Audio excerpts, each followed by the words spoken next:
अब दुकान वाले को क्या मालूम कि हमारी दुकानिया में भगवाने घूम रहे हैं भिखमंगा बन के है।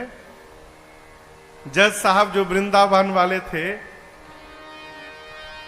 वो क्यों विरक्त हो गए। पत्नी ने कहा कि अरे भाई चलो, एक केवट की गवाही देने के लिए भगवान गवाह बन के चले गए थे कोर्ट में। केवट ने सेठ का रुपया लौटा दिया था। रुपया लेने के बाद भी सेठ ने कोर्ट में केस कर दिया कि इस केवट ने मेरा पैसा नहीं लौटाया। जज साहब ने केवट से पूछा कि तुमने रुपया लौटाया तो वहां पर कौन था। केवट बोला 3 लोग थे। कौन? सेठ जी, मैं और मेरे राम जी थे, मेरे रघुनाथ जी थे वहां पर। जज समझा रघुनाथ जी नाम का कोई आदमी होगा। अगली तारीख पर रघुनाथ जी के आने का गवाही देने के लिए सम्मन भिजवा दिया जज साहब ने।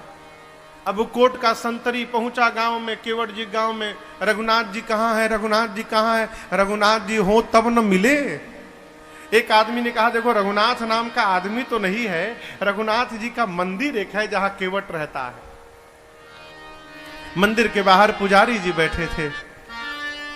संतरी ने पूछा कि रघुनाथ यहीं रहता है क्या? पुजारी जी बोले हाँ भीतर रहते हैं। ये पकड़ो, उसके नाम का सम्मान है, इतने तारीख को गवाही देने पहुंचेगा कोर्ट में। अब पंडित जी सोचे जब भगवान गवाह बनने के लिए तैयारे हो गए हैं तो हम कौन होते हैं बीच में रोकने वाले। पंडित जी सम्मन ले लिए और ले जाकर ठाकुर जी के चरणों में रखकर बोले प्रभु आज तक आपके लिए मिठाई आया, आज तक आपके लिए आभूषण आए, आज तक आपके लिए वस्त्र आया, पहली बार प्रभु आपके नाम का कोर्ट से सम्मन आया है। और बहुत विश्वास करके उस केवट ने जज के सामने आपका नाम लिया होगा प्रभु, उसका विश्वास टूटने मत दीजिएगा। जिस दिन तारीख थी ना उस दिन पंडित जी सबसे सुंदर कपड़ा ठाकुर जी को पहनाए। क्यों? आज ठाकुर जी कोर्ट में पहुंचेंगे तो भगवान सुंदर लगने चाहिए। भगवान फटा पुराना कपड़ा पहने, लाठी पकड़े, बूढ़ा स्वरूप बना के हाथ ऊपर करके हम ही रघुनाथ है पहुंच गए। और ऐसी गवाही दिए कि पहली हियरिंग में ही केस समाप्त। सेठ को सजा हो गई, केस तो समाप्त हो गया, लेकिन जज साहब डिस्टर्ब हो गए। सोचने लगे भाई आज तक तो ऐसा कोई गवाह आया ही नहीं जो एक ही बार में केस को ही समाप्त कर दे। कोर्ट से निकल के अपने चेंबर में गए, केवट को बुलाकर बिठाए। बोले ये बताओ कहां रहते हो तुम? रघुनाथ जी के मंदिर में मैं रहता हूं। तो जज साहब बोले कि जो रघुनाथ आए थे? बोले जी जी। तो उनको लगा कि वो मंदिर बनवाए होंगे। तो जज साहब बोले लेकिन तो गरीब लग रहे थे और लग नहीं रहा था कि वो मंदिर बनवाए होंगे।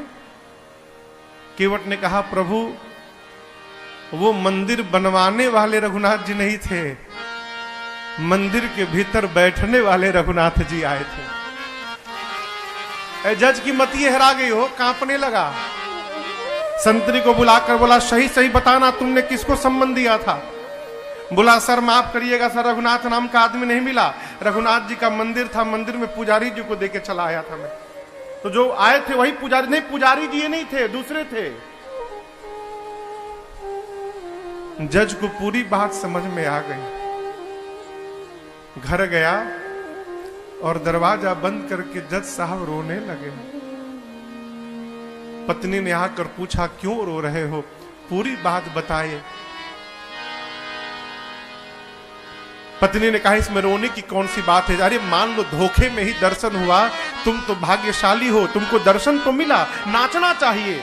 बोले इसलिए नहीं रो रहा हूं कि राम जी चले गए, इसलिए नहीं रो रहा हूं। मैं इसलिए रो रहा हूं, अरे कुर्सी पे बना जज मैं बैठा रहा, जगदीश खड़े समझाते रहे। जिनकी अदालत में पूरी दुनिया जाकर खड़ी होती है, आज उनको मैंने अपनी अदालत में खड़ा कराया। ऐसा वैराग्य चढ़ा हो जज साहब को, उसी समय रिजाइन दिए। सब घर परिवार छोड़कर चले गए वृंदावन। और ऐसा कहते हैं जब तक थे कभी बैठे नहीं वृंदावन में, खड़े रहे। लोग कहते थे बैठते क्यों नहीं आप? बोले मेरी यही सजा है, मैंने भगवान को अपनी अदालत में खड़ा करा के रखा था। अब मैं भगवान के धाम में जब तक जीवित रहूंगा तब तक मैं खड़ा रहूंगा, अब मैं बैठूंगा नहीं। भगवान किसी रूप में आ सकते हैं माई बाप, आपकी आस्था वैसी होनी चाहिए।